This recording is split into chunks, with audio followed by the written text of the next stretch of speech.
It's live TV. Okay. Yes, how are you doing?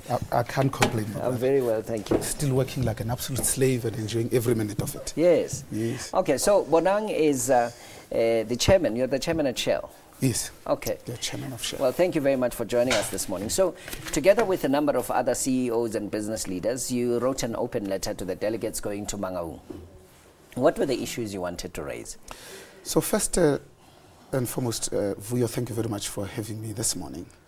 The concern was really around when we talk as business leaders, we find that there's an Afro-pessimism that is quite worrying, sometimes with good reason. And it seems like the 80% that the people of this country have done very well seems to fall on deaf ears. But the 20% that we get wrong, we do so spectacularly wrong. And that seems to be the one that is amplified. And I think this finds effect even in the articles of The Economist, that if you really strip it of all its trimmings, it says if you take South Africa out, the rest of the continent is doing well.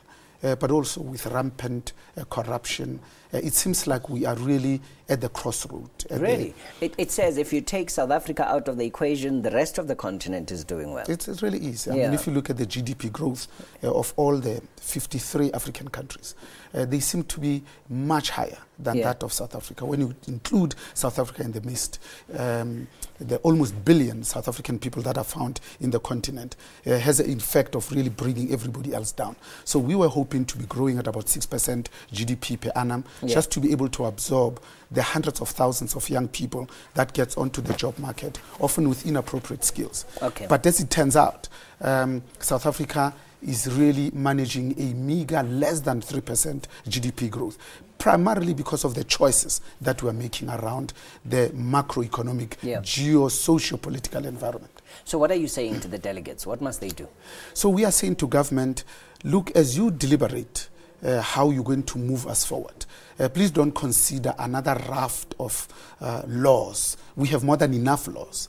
I think what is required is execution, because great wars are won by good execution, not just by great plans, because a good execution will even save a mediocre plan. We have plans coming out of every orifice, and I think what is really required is to focus, to be deliberate, to be very conscious about just implementing some of the very good policies that we have. Yeah. So there's been whispers that South Africa's business economy has entirely given up its role of building the economy, given this role to government. Whose core competency is different? Is this initiative a changing of the tide somewhat? No, I think it's a continuation of the conversation that we have always had with government. Remember, politics determines economics. So when you have good politics, you have good economics. And the opposite is also true. There is not an economy anywhere else in the world that has been able to manage, to reduce, and indeed improve the levels, the quality of levels of the majority of its people without a close, personal, intimate relationship between government on the one hand and business on the other. And somewhere in the middle, of course, you have labor and indeed civil society. So what are the concerns of business? Nationalization? Yeah, you see, when we talk about nationalization, something that is clearly against our constitution as it currently stands, because our constitution is very clear, even on things like land, redistribution, and indeed appropriation. It talks about willing seller, willing buyer, and it talks about market conditions. So South Africa, even if it so wished in another 100 years, it will never have the money to afford to buy out just the top 5 mining houses. So when we espouse some of these philosophies, the net effect is that you now have business sitting with 540 billion South African rands that they are not investing because of this regulatory uncertainty. This 540 billion, that could be creating jobs, that could be paying salaries, bonuses, companies that could be taking in learnerships and internships, that could be spending this amount of money on corporate social investments and socio-economic development to make sure that business continues to do its part in the development of South Africa, because a business that only makes profits, it's a poor business indeed. Are you concerned about corruption? I think all of us need to be concerned about corruption, because those nation states where corruption is high and rampant, its citizens are poor.